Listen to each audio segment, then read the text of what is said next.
You know, ladies and gentlemen, polls are saying our first guest could be the next president of the United States. Now all he has to do is make the announcement. Please welcome the Senate Majority Leader and arguably the most powerful Republican in the land. Here he is, Senator Bob Dole. Senator!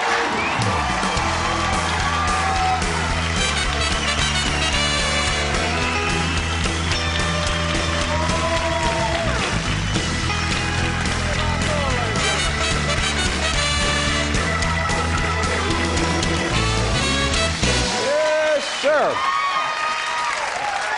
Yeah. Pleasure to meet you. Thank you very much. Say, I know Al Gore was here about a year and a half ago, and he was hammering up here and broke your ashtray, so I bought you a replacement. Well, God bless you, Senator. Thank you very much. Yeah. Look at that. That's very nice. It's non-breakable. It's stolen from the United States Senate. Right. You know, Senator, I have the perfect companion piece for that.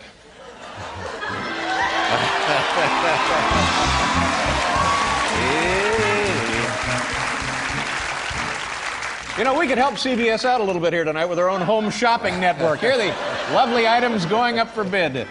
Political and Hollywood memorabilia on sale tonight on CBS. Speaking of the Vice President and, of course, President Clinton himself, right.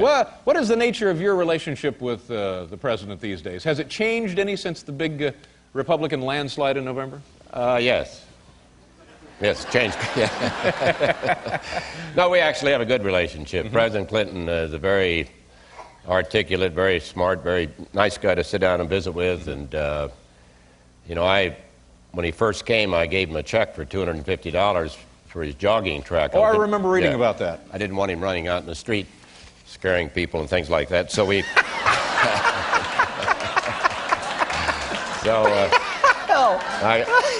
I gave him this check drawn on my own bank account, not something many congressmen don't do, but in any event... Wow, well, you're loaded up tonight, aren't you? You're ready to go. But he's decided to stay on the streets. I think he likes the streets. He's running outdoors still. He's still running. Yeah.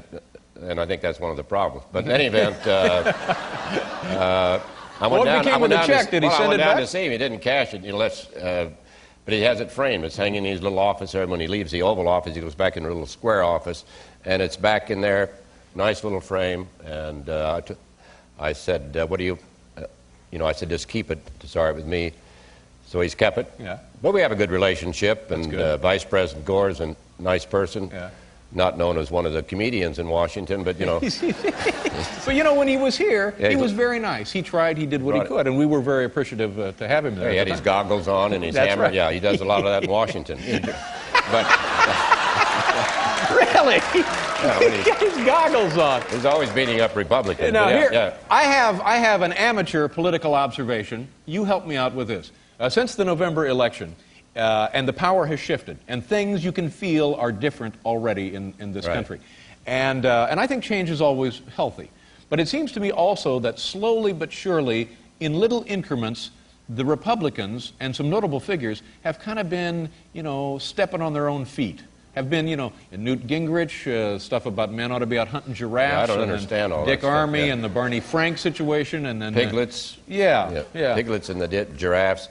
I skipped all that during my generation, but I think things are changing, no question about it. Newt's doing a great job. Do you have a good relationship with him? Oh, yes. We've had a good relationship for the last several years. Yeah. I think it was a little rocky there several years ago, but Newt is the Speaker of the House. He's the only Speaker we've ever had named Newt. And,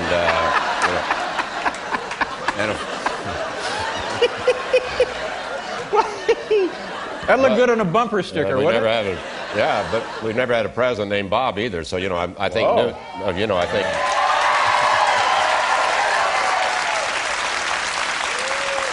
Now, all day today, I was under the impression that you, in fact, had committed to running for election in '96. Now, you have or have not? I have not. You have not? But I will. Well, I'm going to run. You're going to run for? President. You are going to run for president in '96? Yeah, 96.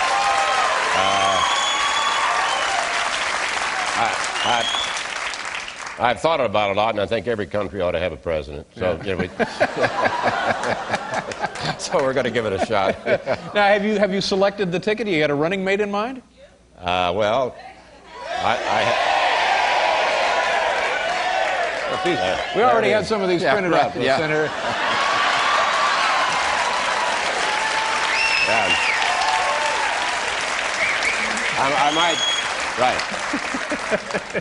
I might say you were not my first choice. Well, yeah, but now that we got the buttons, that changes everything, doesn't it? Yeah, we have a very low budget campaign. So how many do you have? We have two. We had another one. This is me, and in case you didn't go for that idea, we had this one. Oh, yeah, Dan Quayle, yeah, right? Oh, come on. Stop. So now this is official. You are running. We all know that. That's common knowledge. I'll make my, what do you call a formal announcement in early April of this year. Well, then what about this? Wasn't this a formal announcement? This was an informal announcement. Well, I'm considering this as a formal announcement. But I think we ought to have two Midwesterners on the ticket. I think you and I would do a great job, and you could keep people happy, and then I could give them the hard stuff. So, there you go.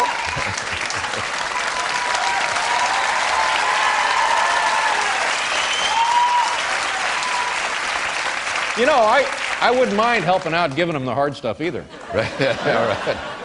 We have to do a commercial, Senator. If you don't mind, stay right there, and we'll continue chatting with this gentleman right after you take a look at this, folks. Come on.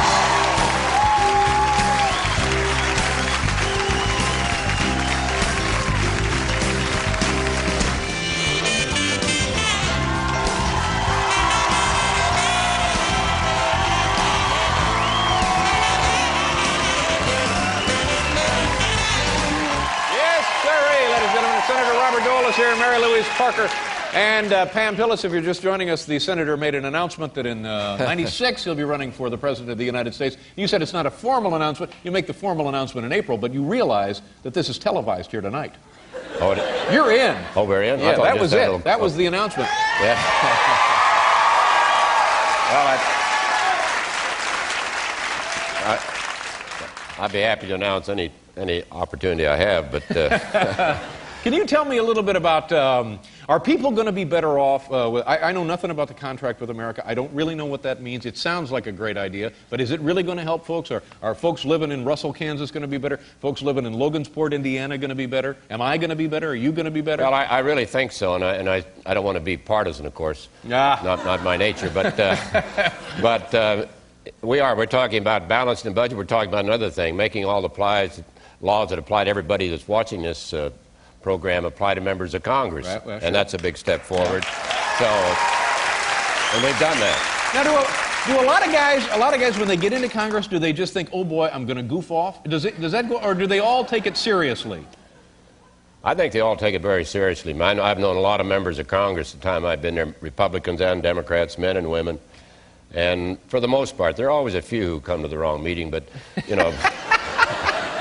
But most of them are very serious. Yeah, what about Sonny Bono? Is he taking it seriously? Sonny Bono, he fairly seriously. I think, he found the House chamber last week. So, yeah. But you know, the truth of it is, and people, I guess, think that that's amusing that Sonny Bono, who spent his entire life in show business and music, is now a representative of his district in California. Yeah, he went from show business to politics, and Mary Cuomo went from politics to show business. He was down there those potato selling those chips. Selling those chips. But that's the way the country works, is what I'm trying to say. Men and women from all walks of life, all over the country, representing this land in Washington. I mean, it's supposed to be that way. And I think it's worked very well over the years. I think you look back on America, and you ask yourself, why does everybody want to come to America? And then you take a look at it. We're not perfect, but you can see why people yearn to come here. Yeah, absolutely. Liberty, freedom, opportunity, and it seems to me that I think the Congress pretty well reflects the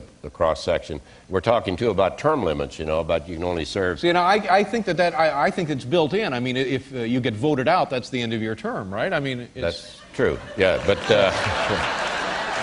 But I think 80% of the people support term limits, 12 years for senators, 6 or 8 years for House members. Senator Thurmond from South Carolina. How old is this man? He'll be 93 in December. 93. He came to the Senate, I think, in 1948, to Congress. He's considering term limits. He told me the other day that he only wanted to run 1 or 2 more times. And it'd be 105, and he thought it was time to get on with a real opportunity. And you're gonna get those speed limits back up where they ought to be, right? Right.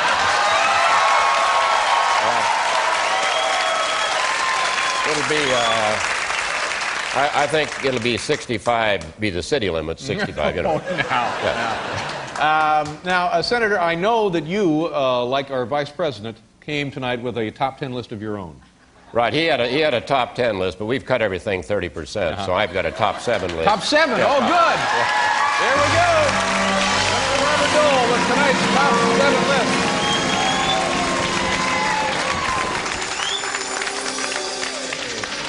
What is the category? Number 7. Yeah? Stop paying Clinton speechwriters by the word. Yeah. Ways to balance the budget. There we go. Yeah, let's give you ways to balance the budget. Top 7 ways to balance the budget. We're trying to balance the budget. Yeah. Yes, that's number 1. Stop paying Clinton speechwriters by the word. Number 6. Get Letterman to pay his speeding tickets. Yeah, there you go. Sure. Number 5. Serve canned hams at all White House state dinners.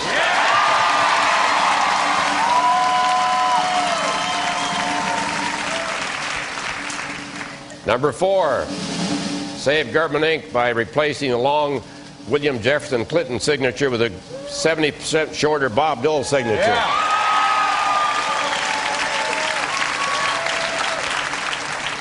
Number 3, make Gore and Gingrich pay for those good seats at State of the Union addresses. They're right back there. Yeah, Right there. How the hell they get back there? I don't know. They got elected. I don't know how that happened. Number 2, fire the White House gardeners. Let Al Gore do something and earn his keep. Yeah. So,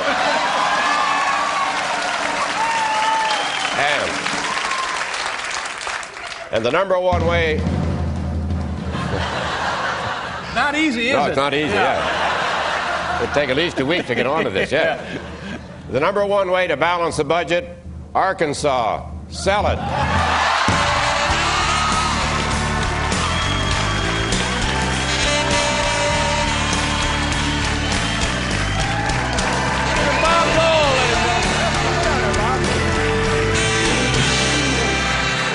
Well, you know, we've been wanting to have you on the program for quite some time, and it's a great pleasure and an honor to have you here, and a lot of fun to meet you. Thank you very much. Could I just say one word? I have a fellow out in the audience named Frank Carafa who pulled me out of a foxhole way back about 50 years ago. He's here tonight. This is the man that saved your life. Well, he helped save it, yeah.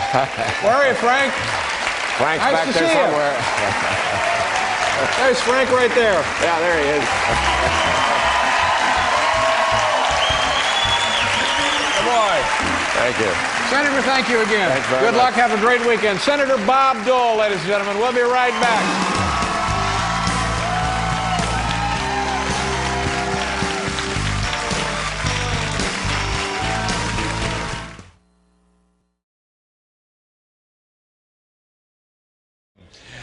The category, ladies and gentlemen, from the home office in Sioux City, Iowa, top 10 celebrity nicknames for me, your host, Dave.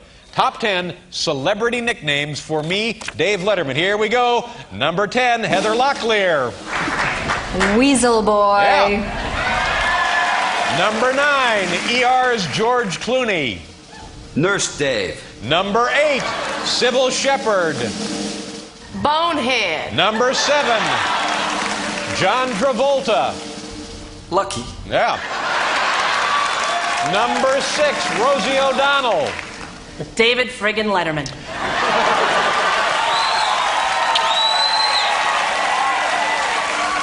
Number 5, Mary Tyler Moore.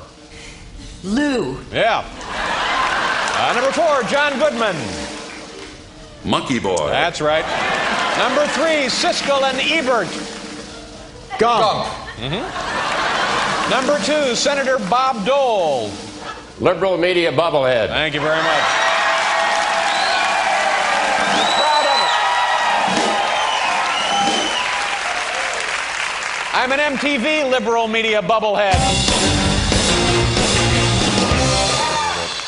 And the number 1 celebrity nickname for me, Dave, here's Helen Hunt. Cabin boy. Yeah!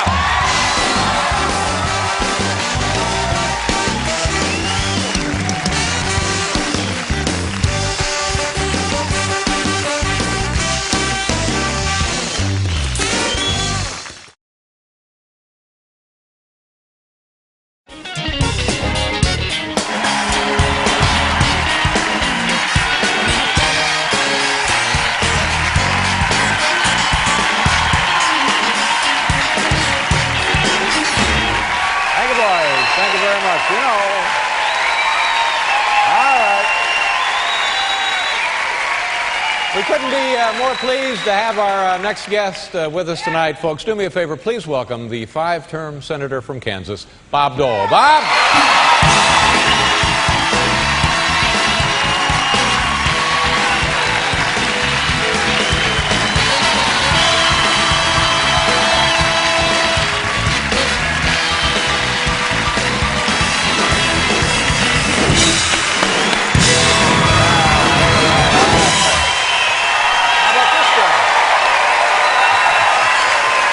The crowd goes The nuts. crowd goes wild. All right. Have a seat, Senator. Thank you. Welcome back to the Late Show. Thank you. Bob, what have you been doing lately? Not apparently not enough, but in any event. But I had a question for the president. Yeah, yeah. Yeah, how about 2 out of 3? You know, to me, that brings up a question that I think everybody had. The last 96-hour blitz deal. Right. How the hell could you survive that? How could you do that? What- You know, we're half an hour into this thing, and I need a nap. Right. Yeah, I know what you're going to be in 4 cities in, what, 4 weeks? That's great.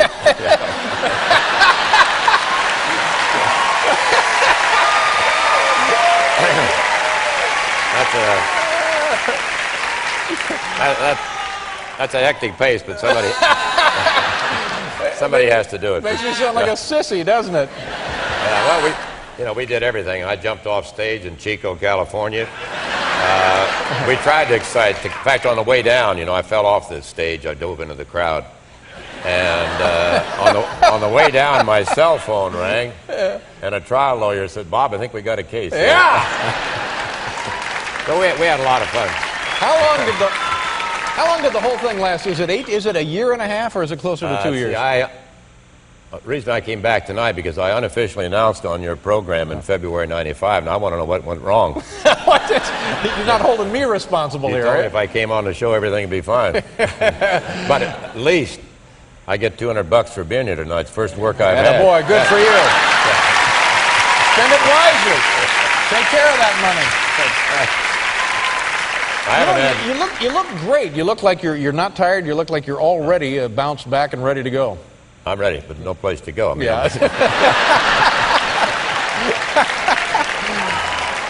You can't leave town. The airport's closed. But in any event, it's good to be on the show. I really. What do you want to do now? Are you talking about the people speculating that maybe you'll take some kind of position with the Clinton administration? Is that a possibility? Is that a likelihood? Is that anything you're interested in? Well, if he wanted to give me his job, I'd think of that. Has that ever happened? Well, I think Dole, Gore, 2 4-letter words you get used to. But I want to thank Jack Kemp. He's already found work. He's in that cab. I know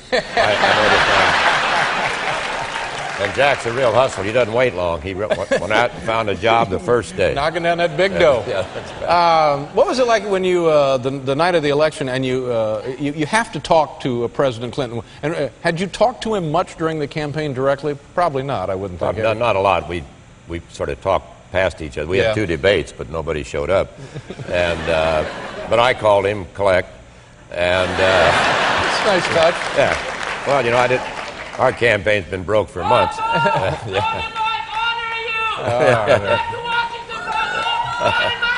Okay, fine. Thank you very much. No Mom, will you go back to the hotel? But we had a very good visit. We had a good visit. What do you say to him on the phone in a moment like that? I said I lost. But I said, congratulations, Mr. President. You won. It wasn't close. We both worked very hard. And I said, let's get together and talk about it. Not talk about it, but talk about America sometime. My slogan was a better man for a better America, but I'm going to head for Florida. My slogan's going to be a better tan for a better America. Why not? But we had a good visit. Does it make any sense, if you were still in the Senate, that this would be good for you, good for the Republicans, good for the Americans, as well as it would be good for Clinton if you were still in the Senate? Is there anything to that or not? I don't think so. I think there's a time to go, time to leave. In fact, if you left, I might try to get your job. But, we'll see but you I've Monday. been in the Senate Monday. Can't do it Monday. It's a holiday. But in any event, we're used to holidays in Washington. But in any event, I think there's a time to go. Trent Lott's my successor. He'll do a great job. Is there something that you regard as unfinished business now? Something that you think, oh, man, I'd like to get back in there and mix it up on this? Well, I think obviously things like Medicare and campaign finance reform are serious matters, balancing the budget. And I still believe that a lot of working people out there need a little money back from the government through a tax cut.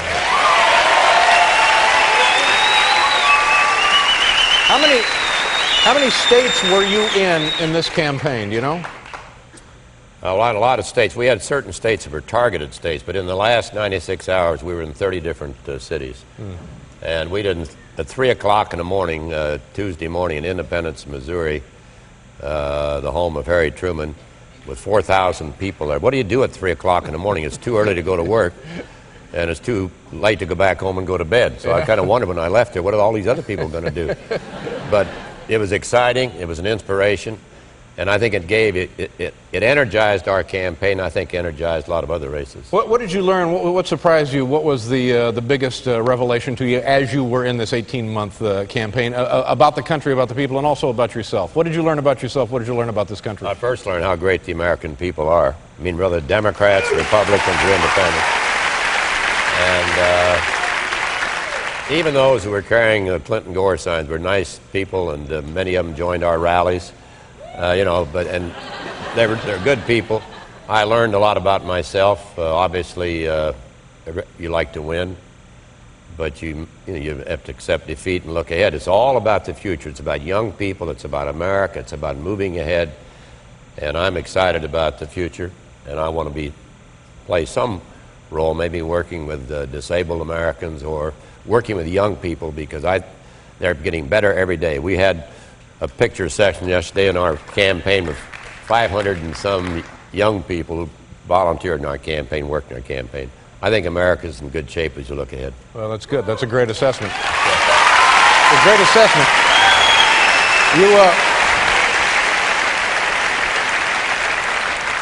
And Perot is nuts? What do you think? Is he not nuts?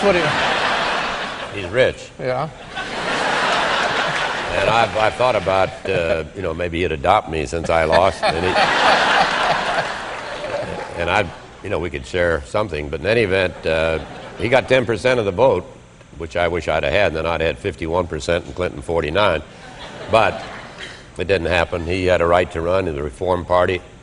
We had our little visit with Perot. It didn't turn out too well. Yeah. I can't imagine any visit with Perot turning out too well for some reason. Well, that was our thought going in.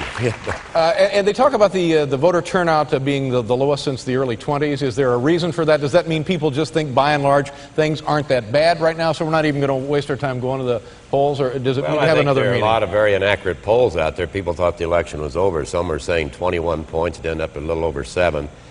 And I think, plus a lot of negative ads. People do get turned off with negative ads. And maybe we weren't articulating issues that really struck a chord with people, with working families and other senior citizens.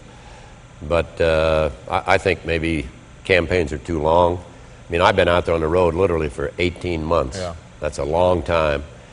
And as I said in my concession speech, it occurred to me on the way down the elevator to make my concession speech, I didn't have anything to do the next day. I had no place to go, no suitcase to pack. But it was worth the effort. It was a great experience. I was proud to be the Republican nominee. And would I do it again? Not going to do it again. Don't misunderstand me. Unless I will not, unless Strom Thurmond will run with me, I won't do it. He's like twice your age, isn't he? Yeah. They found his babysitter. His babysitter showed that up. right? Yeah, she's 100 and some. And still working, I guess. But Strom is, he's a unique person. Yeah. At 93 or 94, nobody knows, for somewhere in that area. Strom has no idea. I heard toward the end of the thing, and maybe it was even election night, you used a phrase, and I said to myself, geez, this is a very eloquent, very nice, lovely thing for you to have said. I think you said, I don't regard President Clinton, he's my opponent, he's not my enemy. That's true. And I thought, geez, at the end of all of this, and just, the highs and the lows, and being slapped silly every time you turn around, to be able to say something like that, I thought it demonstrated a great deal of character and grace. It's true, though. I hope he felt the same way. But he is fat. He's huge. He's very fat. 300 pounds. He's close to 300 pounds, Bob. Is he that close? Yeah, easy. I never tried to lift him. I just tried to beat him. But I'm hoping that. What are you going to do with all those old jokes on old Bob Dole? We've retired him. We'll send him down to Florida, and you can fan yourself with him. Well, that might be helpful. But in any event, it's good to be on the show again. Good to have you here. And I can't tell you how much any appearance from you means to us, but especially tonight and especially under the circumstances. And congratulations on a great life and a great career. Good to me. Thank you, Senator.